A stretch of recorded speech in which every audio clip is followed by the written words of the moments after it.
Good morning, everybody. Hopefully, you had a wonderful summer weekend and you're ready to get going here. So, I got some fun stuff to cover today. First, the 5-cube tape breakdown.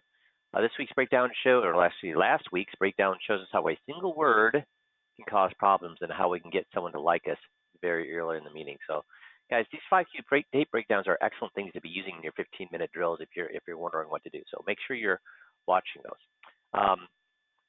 This is sent to us from Mark, and Mark is a great resource for me. He has a great pair of eyes that find things for me. This is the new flood map. So flood zone maps that last updated 5 to 10 years ago, more than 10 years ago. No flood maps at all within the last 5 years. So within the last 5 years, see very few maps have been updated. Now, what's the importance of this? Well, climate change has loaded the dice on frequency of 100-year floods.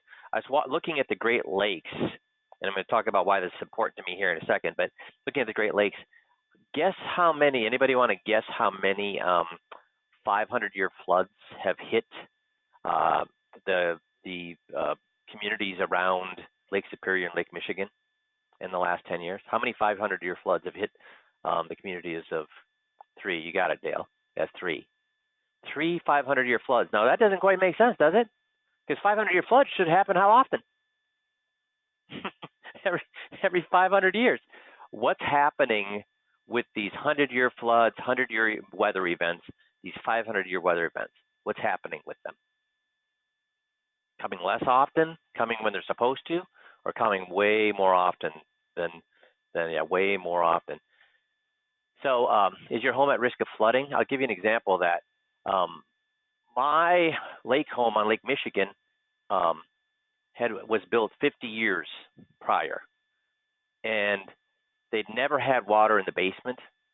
And the water table, the lakes were so high from so much water. The water table because my house is a half mile from the beach, but the water table raised up and was putting geysers into we're talking fountains in my basement. The water pressure is so high coming through the concrete.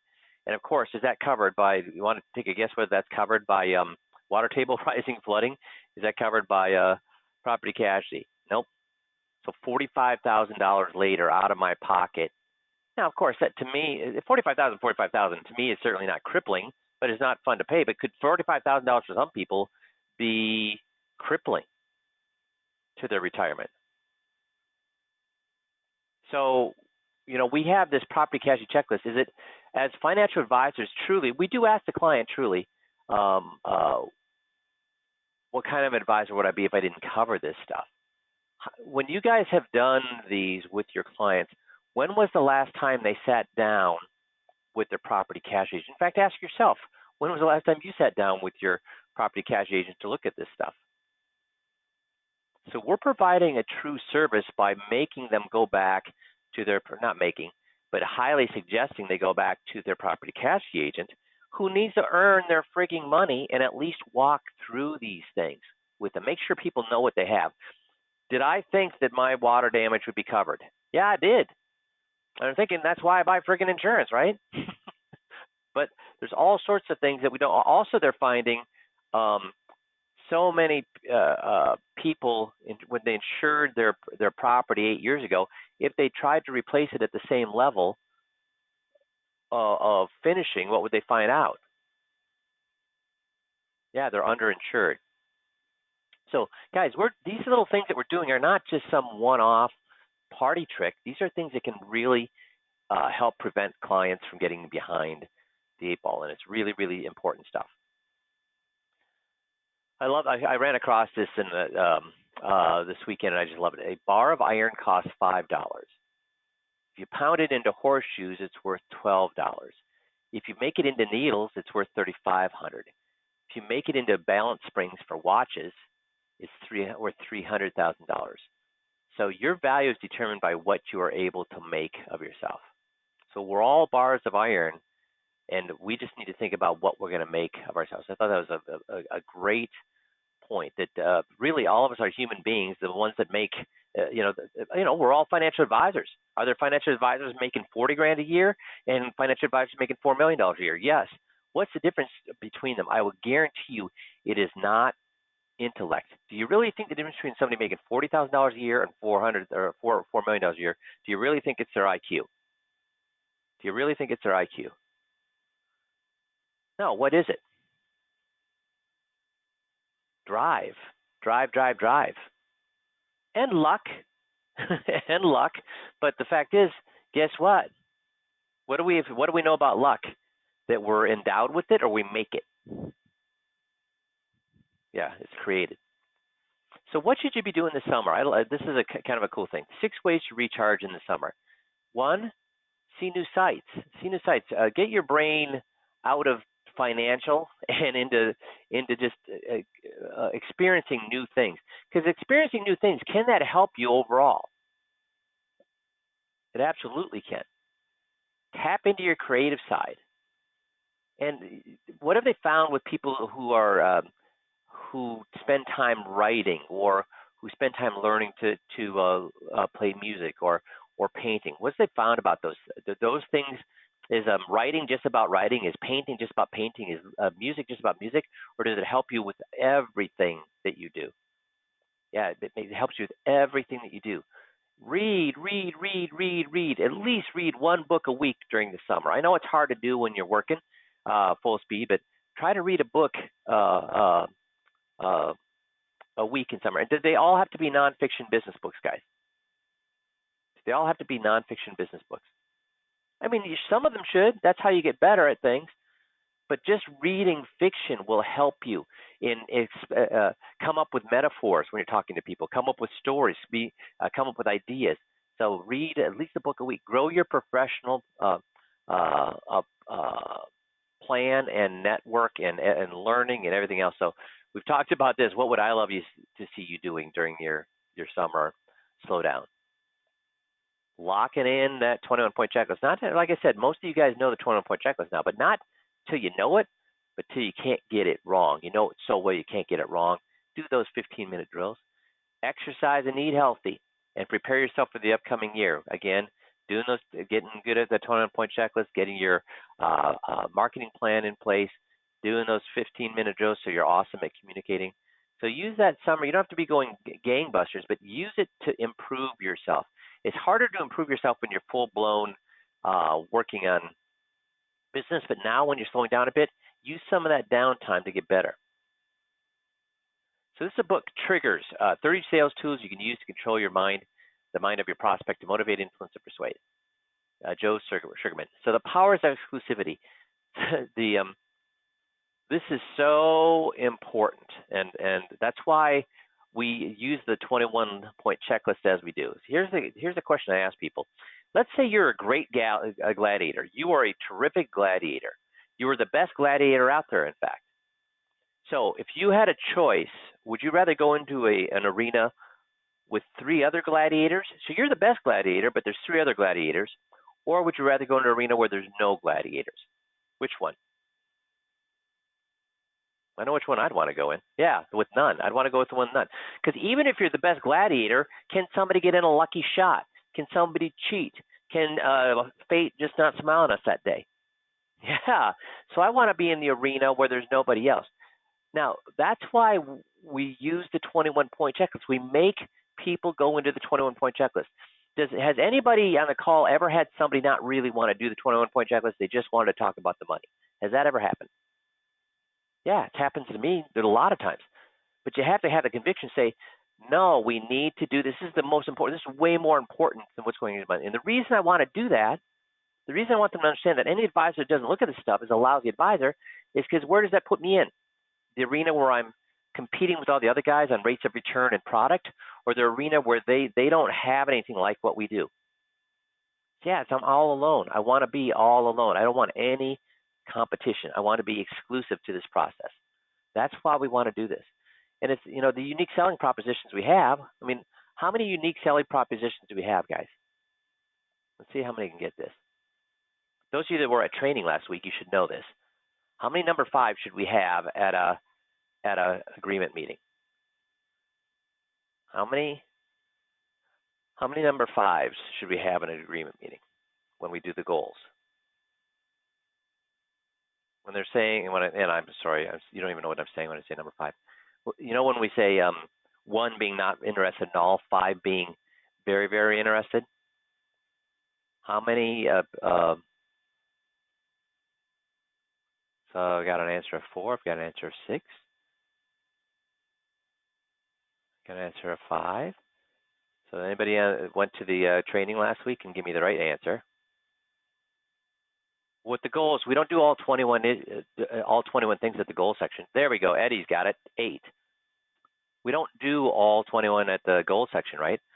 There are 8 things in the goal section of the agreement meeting that we get people to say, holy crap, I need to know that. And that's not including the survivor's guide.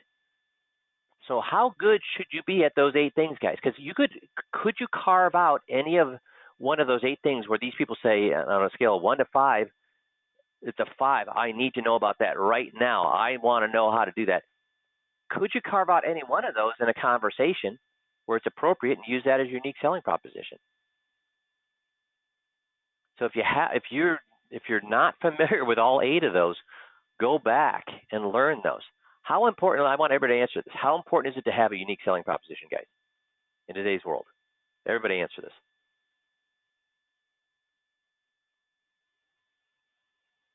Yeah, everybody's saying very critical, very most. So yeah, so go back and learn that goal section of the script, those 8 things that we get people to say they're a 5, because those are things that you can work on in a conversation. Says somebody asked you, what do you do, or how is business? Those are things that you can work in. And when you have a great unique selling proposition, what people say is, really, how do you do that? How great is your unique selling proposition when somebody says, how do you do that? What have they just invited you in to do when they say, how do you do that? They've invited you in to sell them something. Yeah, 21. I agree. They'd invite you at 21. Because if you just tell them, well, I'm a financial advisor, I'm a wealth manager, what happens to them when you say that? They run, exactly. They run. They shut down. Proof of concept, proof of value. It's nice to be able to prove to them in black and white that we have something they don't know about. So why do we spend so much time on the power of attorney as it applies to Social Security and Medicare? Can we prove to them in black and white that they don't know things that could affect them in a very detrimental manner? So how good should you be at this? You should be awesome at this. And that's why we put it in the very front of the 21-point checklist, the very front of the 21 light. So we're doing these things, these triggers, all throughout. The triggers that the book talks about all throughout what we do. Confidence level. What are some ways that you can show how confident you are in what you do?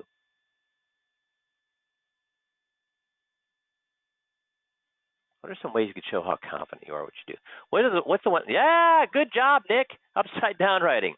Upside down writing. That's right, Till. Write upside down. And I've said many a times that this is the thing that everybody commented on. When I could write upside down as well as I could write upside right, it told them that as a consummate professional.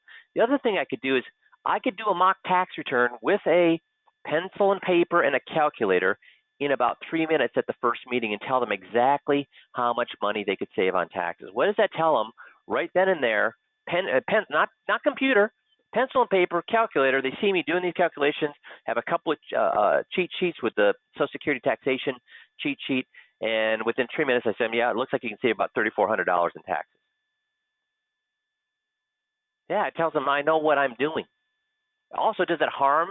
Does it harm the fact that I can tell them straight out how much money I can save them? And is that including the 1% tax bracket with their non-qualified money and saving or only paying tax on 30% of their withdrawals from their retirement accounts?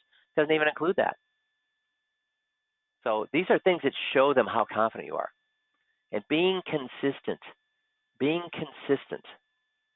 So what that means is that as you're gathering data, if they try to pull you into a sales conversation, what should you do? They say, yeah, I really hate this variable annuity, or I hate my guy, he never talks to me. We just stay consistent and gather the data. We don't go down that road of trying to then, oh, really? You don't like the variable annuity? Yeah, they're not, blah, blah, blah, and start unselling the variable. We don't do that. We don't talk down their guy. It's like when we gather data, we simply gather data. That's what we're there to do. We remain consistent on what we're doing. Belief is knowing what you believe. Conviction is knowing why you believe it. So again, right back to the 21-point checklist. The reason the first thing I had to do when you came on to 5Q was to do a 21-point checklist. Why? Because if you don't believe in the 21-point checklist enough to do it yourself, and somebody tries to talk you out of doing it and just says, I don't want to do all that stuff, just give me, what should I do with my money? If they say that, guys, if they say, just let me know what to do with the money, I don't want to do all that other stuff, what's going to happen 9 times out of 10 if you just go down that path? Do you really think you're the only person they're talking to? No, you're not. And the other guy, what's the other guy going to tell? If you say you can make him 7, what's the other guy going to say he can do? Make him 8. Exactly. So they're going to lie and then deal with the consequences a year from now when they don't actually get them what they say. So conviction is saying, being able to look in the eye and say, dude, if you're looking for a salesman to sell you a product, let's, what's your address? Let's find one that's really close to you. It's not how I work. I'm actual financial advisor. I need to gather data, come up with a custom fit plan for you. That's how I work. If you're looking for a salesman, I can help you find a salesman, but that ain't me. You looking for a salesman? Or you're looking for a financial advisor? And what do they always say when you do that? I'm looking for a financial advisor. Super. And you just killed any of the other guys out just hawking products without ever bringing it up. Credibility, which is integrity, trust, being reliable, being authentic, commitment to what you do, regard, reputation. Credibility is so important. You need to guard that with everything you can do. Integrity, accountability, honorable, value, ethics, being fair. These are things that we need to really guard, because once you lose your credibility and integrity, what happens? Can you ever get that back? So always, always, always do the right thing. Okay, always do the right thing. Keep them curious. So, do we tell them how to fix any of the things in the 21-point checklist? Do we ever tell them how to fix those things? No. We let them know there are fixes for every single one of those. What happens? Do we have a script? Do we ever give them, for our clients, yes, we give them the 21 light. But for prospects, do we give them the 21-point checklist? That's right, we do not. Do we have a script? Do we tell them they can't have it, or do they have to tell us why they can't have it? Yeah, they have to tell us why they can't have it. Now, this is different than most. Advisors, because how do most advisors try to get the business?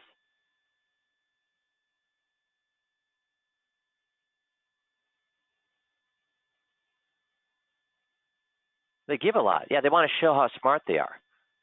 They want to show how bright they are and that they have all the answers. We don't do that. We show them the problems they have and the consequences they have with those problems. And what's the main consequence they have with those problems?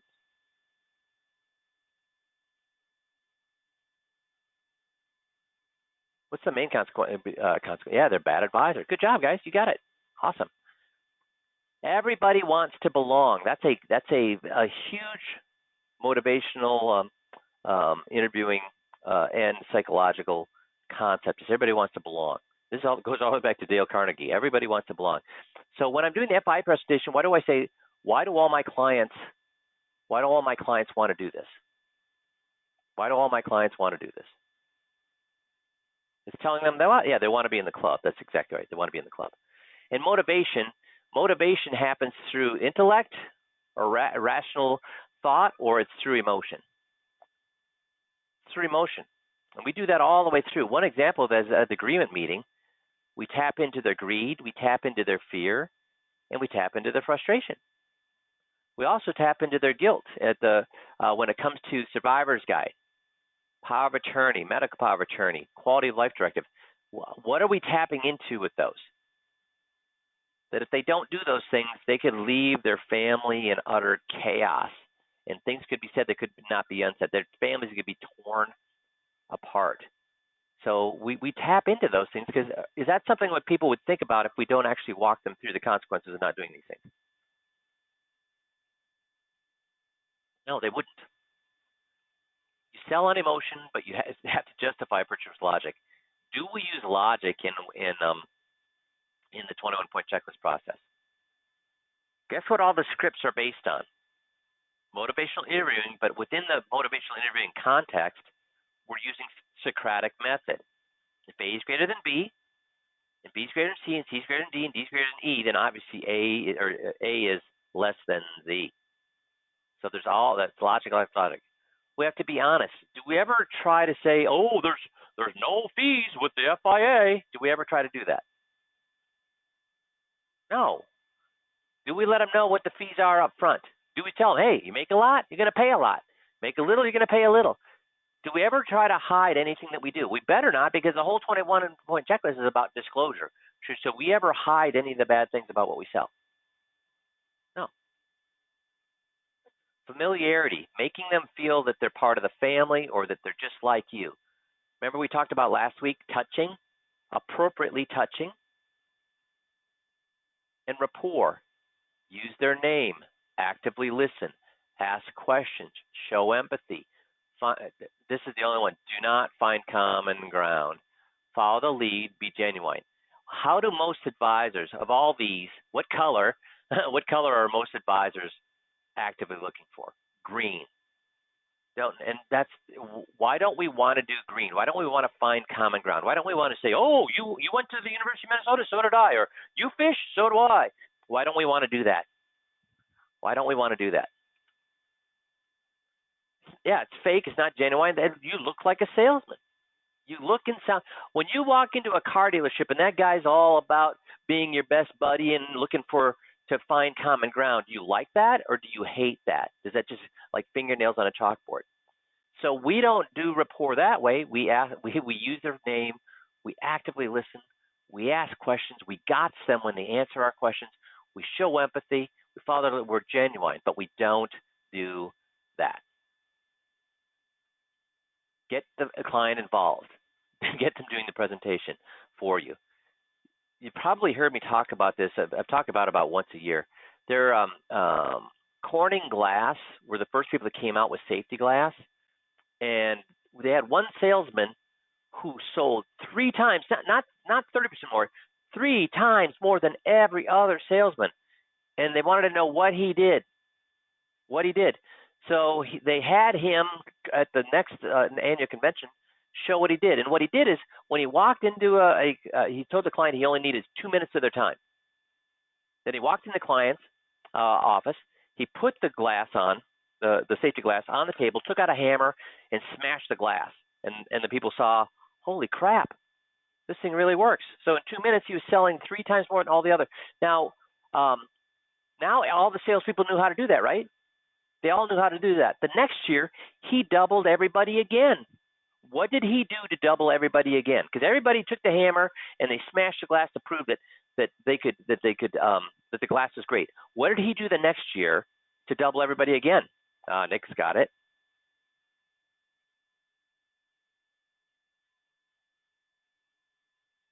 Well, Nick's the only one I see that has it. You're hot today, Nick. Oh, there, Daniel's got it. Yes, he handed them the hammer and let them smash the glass. Yeah, Daniel and Liliana got it too. So that's what we do. We do that with, how do we do that? Give me an example of how we do that with the 21-point checklist. How do we do the 21-point checklist? Open-ended questions, absolutely, Till. Yep. Also, who does the calculations for any of the math that we have? You got to have that giant calculator. Let them do the math. So math has got to be simple, but let them do the math, okay? Metaphors are convincing. Metaphors are shortcuts to our subconscious. Emotions that metaphors generate often tackle our inner primary fundamental feelings linked to our basic human desires and needs. How many they're targeting have therefore an extremely strong persuasive power. How many metaphors do we use?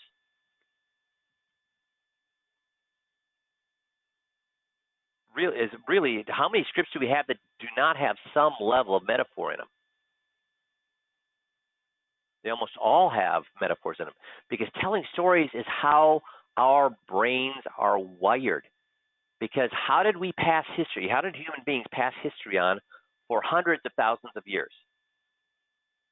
Orally, that's right, storytelling. We're wired for story. We're babies as it comes to writing. We're certainly babies when it comes to video. Stories are how we do it. Audience engagement, get them thinking, feeling, and doing. And again, that's the open-ended questions. Mirroring. So if they're talking slow, we need to what? Talk slow. If they lean back, we need to lean back. If they're, again, we talked about this, I think about a month ago, on how you mirror. Do you want to mimic them? No.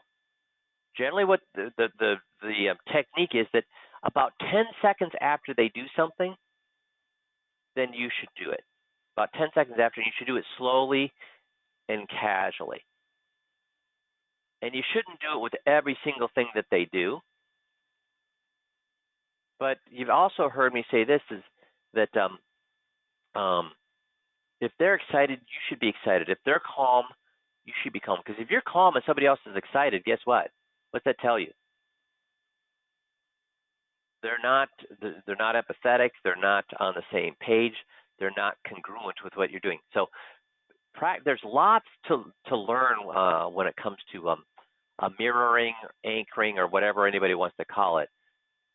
But learn how to do this the right way. You don't want to just mimic people, but following their lead on how they're conducting themselves, speed-wise, emotions-wise, gesture-wise. If they have big gestures, you should have big gestures. What happens then, eventually, after you do that, you can start have them subconsciously follow your direction as well. Play the devil's advocate. Do we ever play the devil's advocate? Yes. For example, in the FI presentation, I say, so why would you ever want to invest in the Warren Buffett option when it's never the best thing? That seems crazy. It's never the best thing. Why would you want to invest in that? See, when you do that, it makes them walk through the logic and argue that point of view of why it still does make sense. In objections, the best way, his point in the book was the best way to overcome objections is what? Don't let them come up. So if you do the scripts correctly, guess how often objections come up? If you follow our scripts and you've got them mastered, how often do objections come up? Rarely, because a lot of the scripts in there, the reason some of them are so long is we've got things in there to make sure those objections do not come up. That's why the scripts, some of them are longer, is because there's 2 or 3 parts of that script to make sure that the 3 common objections we normally get will not come up. So when you learn those scripts, you're going to make your life a lot easier by not having objections. And simplify. So when we talk in the FI presentation, when we talk about how a FI works, does that really explain how FIs work? Do they buy options? Well, yes, it does. Yes, it does explain how it works. What do these insurance companies do? They buy bonds, they take the interest, and they do what? They buy options. So is that really how they work? Yeah, it is. Now, is it in great detail how it works? Or is it enough for them to see, oh, I can see how that would, I can see how when the market goes down, I won't lose money. I can see why when the market goes up, I make money. I can also see why when the market goes up, I don't make all the money because not all my money is invested. It's just the interest in these options allow me to buy that. How about with bonds? Do they understand how bonds work and why when interest rates go up, bonds go down in value? Do they understand it when we go through that script? Yes.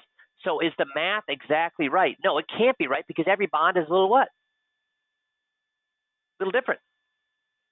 But if we went through the entire scenario of how bond values were calculated, hell, most advisors don't know that.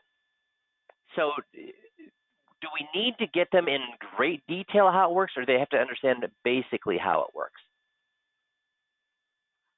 Basically, you need to simplify, but you shouldn't skip those things.